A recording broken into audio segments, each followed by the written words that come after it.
Praise the Lord. ஆண்டவராகிய இயேசு கிறிஸ்துவின் இனிய நாமத்தினாலே இந்த நாளிலே கர்த்தருடைய வார்த்தை சங்கீதம் 40ஆம் சங்கீதம் 1வது வசனத்தை நான் வாசிக்கிறேன்.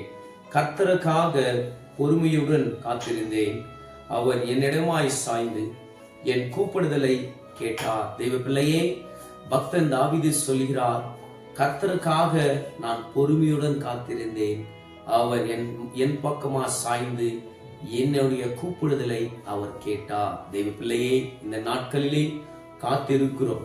பல வருஷங்களாக சில காரியங்களுக்காக காத்திருக்கிறோம். ஆனா எப்படி காத்திருக்க வேண்டும் என்று பைபிள் போதிக்கிறது. பொறுமையுடன் நம்ம காத்திருக்க வேண்டும். பொறுமையாக நம்ம உலகத்துல வாழ்ந்தால், நம்ம வாழ்க்கையில பொறுமை ரொம்ப முக்கியம். எந்த காரியத்திலையும் பொறுமையாக செய்ய வேண்டும்.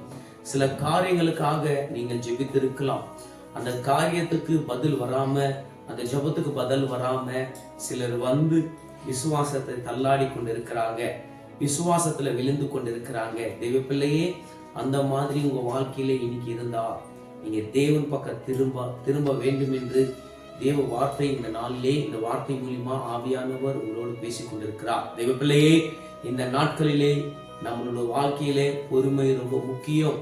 இந்த தாவீதோட வாழ்க்கையிலே பொறுமையாக அவன் காத்திருந்தான். தேவன் அவனுடைய ஜெபத்துக்கு, அவனுடைய கூப்பிடுதலுக்கு தேவன் அவன் பக்கமா சாய்ந்து அவனுடைய அங்கலாய்ப்பு, அவனுடைய ஜெபத்தை கர்த்தர் கேட்டார் என்று பைபிள் ரொம்ப அருமையா போதித்துக் கொண்டிருக்கிறது.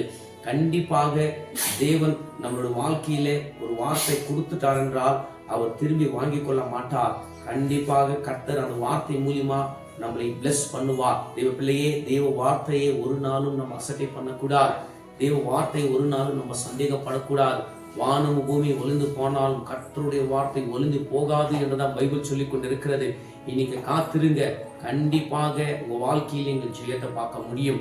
கர்த்தர் இந்த வார்த்தை மூலியமா உங்களோடு பேசினார் என்று நான் விசுவாசிக்கிறேன். கர்த்தர் தாமே உங்களை ஆசீர்வதிப்பாராக. ஆமென், ஆமென்.